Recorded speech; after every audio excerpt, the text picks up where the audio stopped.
Job 17 through 20. My spirit is broken, my days are cut short, the grave awaits me.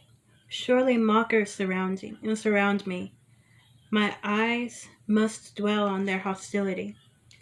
Give me, O God, the pledge you demand. Who else will put up security for me? You have closed their minds to understanding. Therefore you will not let them triumph.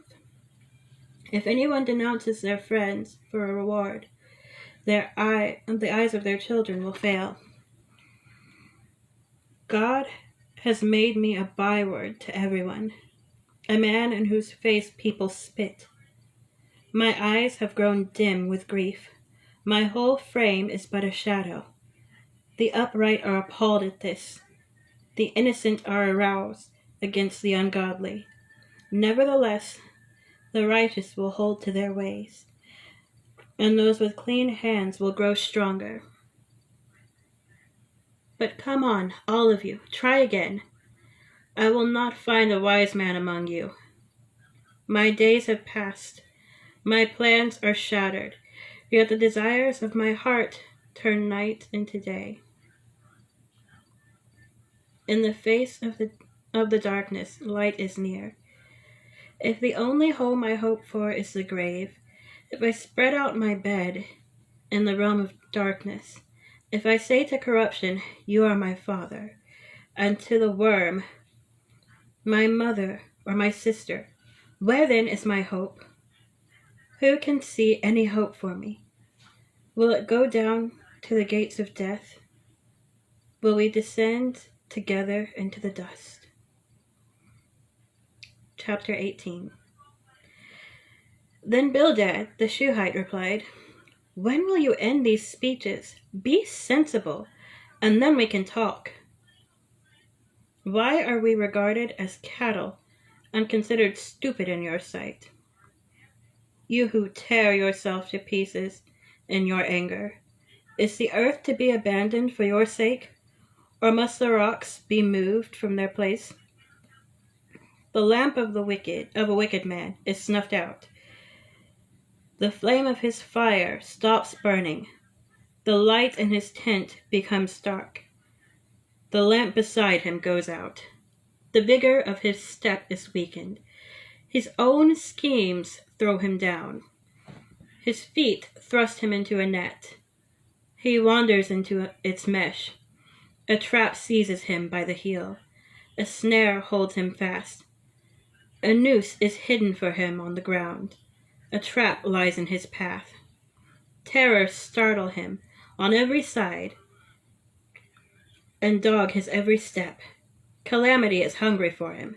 Disaster is ready for him when he falls. It eats away parts of his skin. Death's firstborn devours his limbs. He is torn from the security of his tent and marched off to the king of terrors. Fire resides in his tent.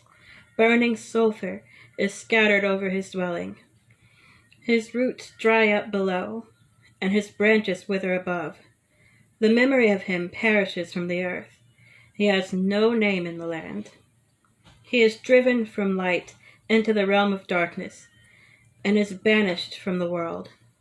He has no offspring or descendants among his people, no survivor where once he lived. People of the West are appalled at his fate. Those of the East are seized with horror. Surely such is the dwelling of an evil man. Such is the place of one who does not know God. Chapter 19. Then Job replied, how long will you torment me and crush me with words? 10 times now you have reproached me. Shamelessly you attack me. If it is true that I have gone astray, my error remains my concern alone.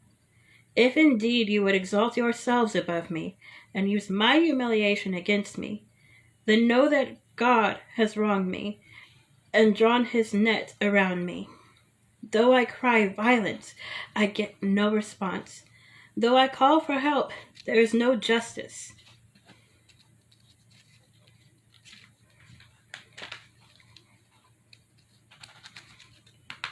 Hold on, y'all. This didn't want to turn.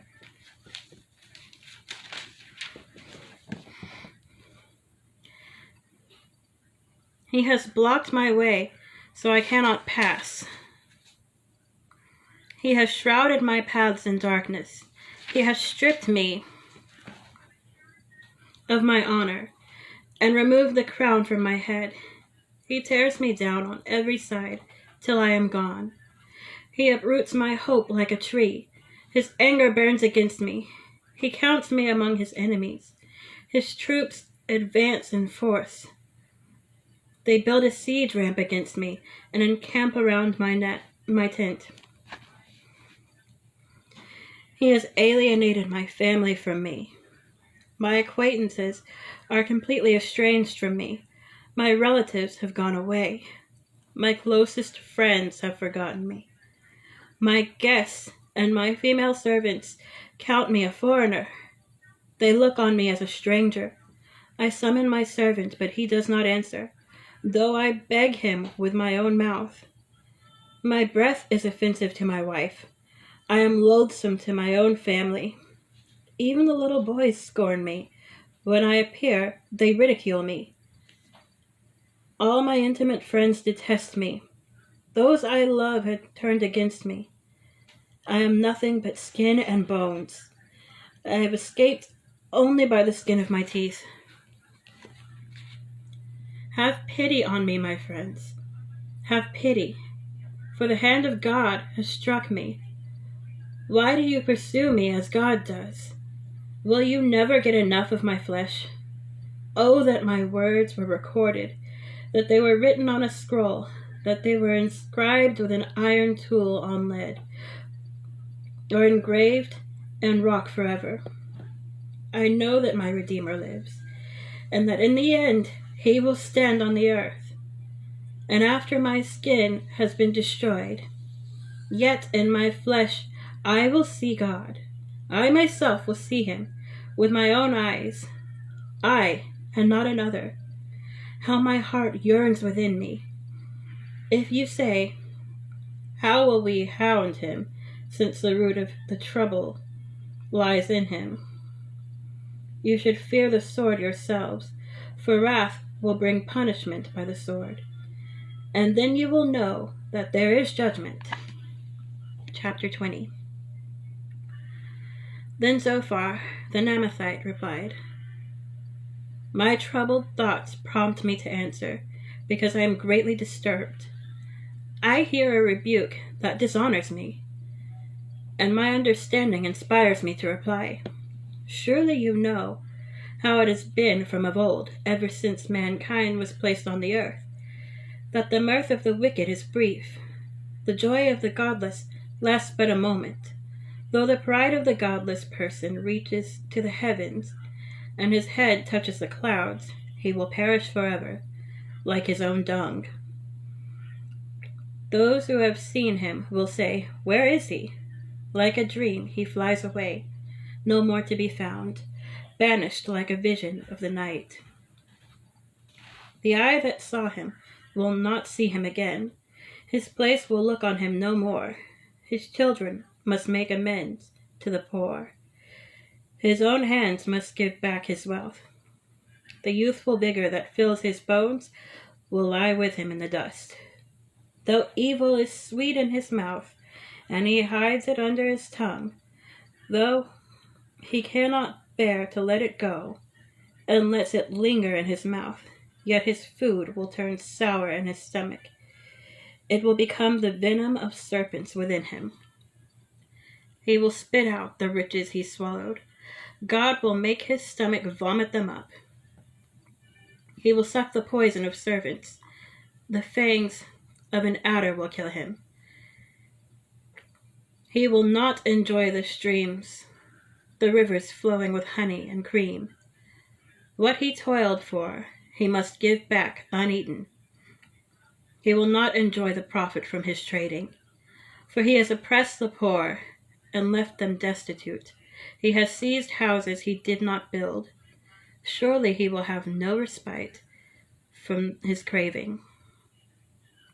He cannot save himself by his treasure. Nothing is left for him to devour. His prosperity will not endure.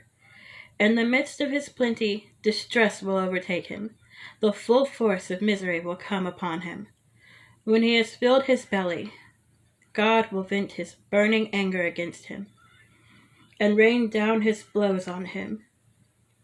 Though he flees from an iron weapon, a bronze-tipped arrow pierces him.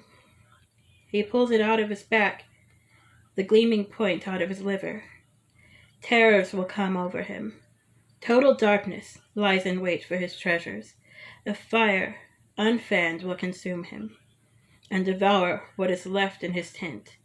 The heavens will expose his guilt. The earth will rise up against him. A flood will carry off his house, rushing waters on the day of God's wrath. Such is the fate God allots the wicked, the heritage appointed for them by God.